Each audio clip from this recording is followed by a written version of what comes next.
Stephen Waguespack is formerly the lead of the Louisiana Association of Business and Industry, has been in and around state politics for a very long time, and now is a candidate for governor. How about that?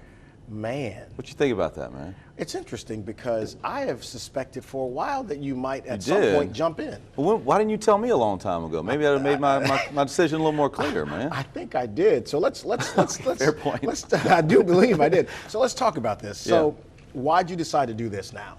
Yeah, look, I mean, you know me, Clay. I mean, I've spent my entire career trying to make Louisiana better, and I'm driven to do it, and I've found different ways on the inside and outside, and private sector, public sector to do it. And it just became clear to me that Louisiana's at a crossroads, and we have all this tremendous potential, but we have to have the right leadership and the right game plan and the right collaborative guy who can come in and put it all together. And so it made me reflect, and you know, I've talked to others and tried to convince others, and finally it became clear to me that I need to step up, and if I really truly care about fixing this state as much as I've said my entire career, this is the moment I have to step up and offer myself for leadership. And so my wife and I did a lot of, you know, prayerful thought and reflection, and it just became clear to me, and I'll tell you, today's 2 weeks into this thing, and the response has been overwhelming. I mean, there's a clear demand out there from people. They want someone who wants to stop the brain drain, keep families at home, someone who can fix problems, not just talk about them. They want a collaborator. They want a conservative who can bring people together. And I think it's a lane that we can fill, and we're getting great response. So far, Treasurer Schroeder, Dr. Sean Wilson, Attorney General Jeff Landry have announced, along with yourself. What sets you apart from any of them? I mean, you've got really now 3 Republicans and Sharon Hewitt too. And Sharon Hewitt, excuse me. Yeah, there's others in there. Yeah. But what sets you apart from all of the other candidates? You know, it's a good question. And look, I'm not running against those guys. I'm running for Louisiana. I want to make it clear. I want to talk my story to the people of this state, and I think that's what's going to, you know, I'm going to focus my campaign on.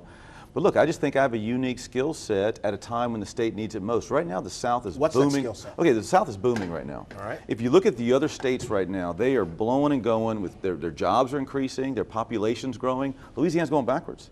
We're the only state in the South where we're shrinking economy and we're losing people at a time when a Southern Renaissance is going on. Right. So I think you need someone who understands how to grow the economy, who knows how to create jobs, who knows how to create jobs in a way that benefit Louisiana families. So you start with Main Street and you build up from there. And that's what I've done my entire career. In the last decade, being the CEO of LABI, I've been around the state. I've been talking to every business, big and small. I've heard what they want. I know what it takes to build an economy that grows for working families. I know what it takes to bring jobs in. And here's the funny thing, it's not complicated math. Yeah. What businesses want, they want the same thing working families want. They want good schools. They want clear pathways for their children, whether you're going 2-year, 4-year, straight to workforce. They want safe communities. They want crime to get stopped. They want a tax code that is just simple and easy to comply with, whether you're a small business or a big business or a family. All these things, I know how to get that done. I know how to bring the forces together to drive solutions. And we're at a time in Louisiana where we have danced around problems for long enough. People are tired of that. They want solutions, and I'm a solution guy. So let's take these one at a time. Let's start with schools. You just heard Dr. Narcisse here. They're talking about their millage renewal, but people are looking at public school systems around the state and how they're performing.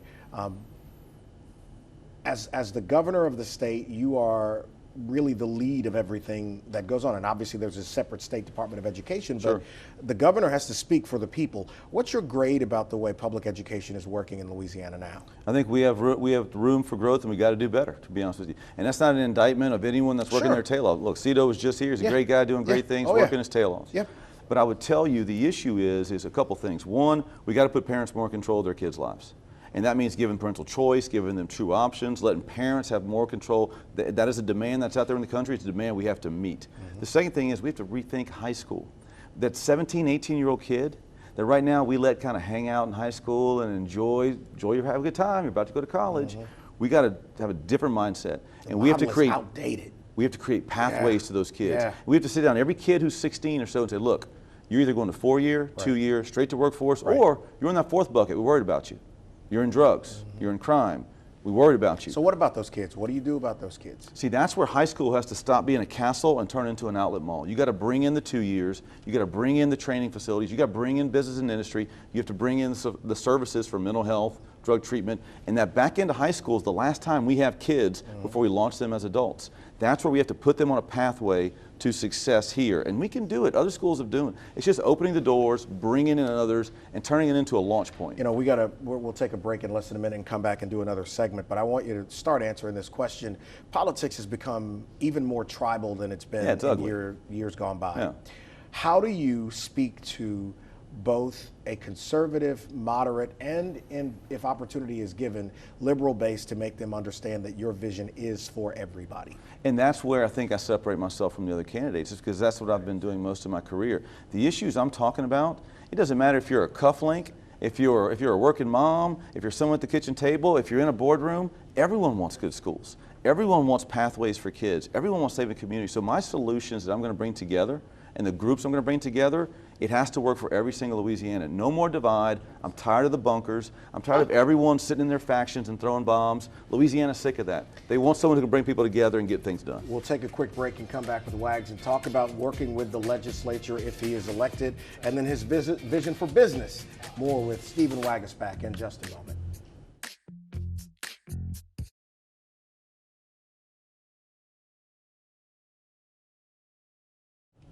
So Wags is running for governor, and you know, we talked about the tribal nature of politics right now, and the tune-out factor is large. For good reason. People don't want to hear it, they don't want to see it. It's become who can be the ugliest and get the most attention, clicks, likes, retweets, whatever, but it doesn't necessarily equal progress.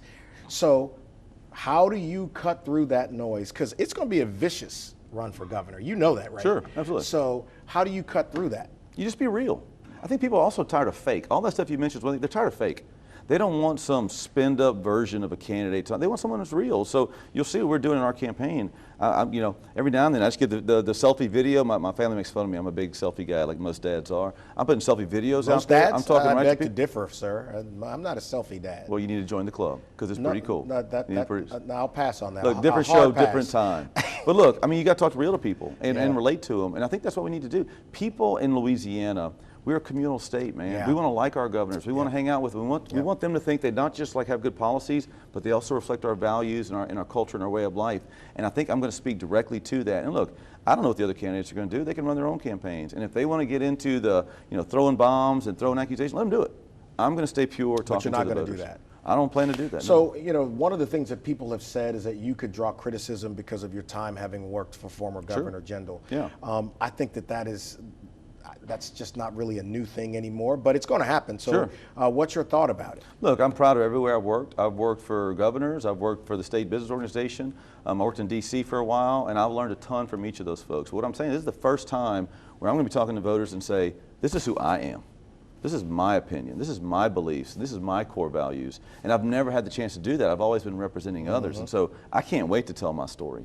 And my story is one of, yes, I got ideas, and yes, I got vision, but more importantly, I'm committed to a process that includes everyone, that brings folks to the table. And I think that separates me from not just the other candidates, but also the places I've worked in the past. The ability to operate business and employ people to grow and function. Yeah. There's hard work in starting and maintaining a business.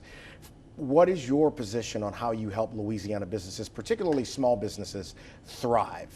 You got to get off their back, first of all. We have far too many regulations, fines, fees, all these bureaucracies and fiefdoms that have been created over the years. You need to clear those out. If you've got anything that has a value, that's great. If not, let's stop doing it. And I think that would help small business a lot. The other thing is just the way we collect taxes from small business. 2 years ago, we tried to push a bill to centralize that, make it much easier. So a small business should only have one form, one audit, just one compliance so they can focus on customers. Right now they got 64 in Louisiana. So if you just centralize that, that's a huge piece. The last thing, small business, big business, every business, their biggest need is people.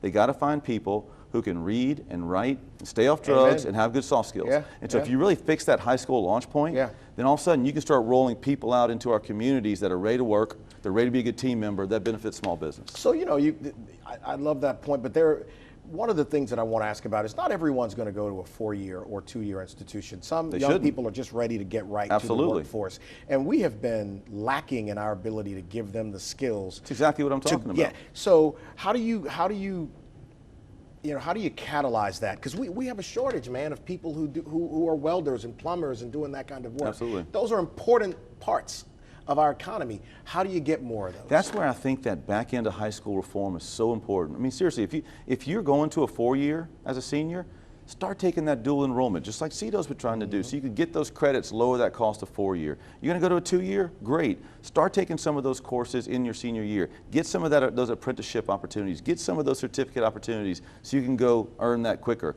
Go into the career, same thing. Get business and industry into the high schools. Start learning the instrumentation in the job creators in your region. Learn their training manuals. Know how you can launch right into there.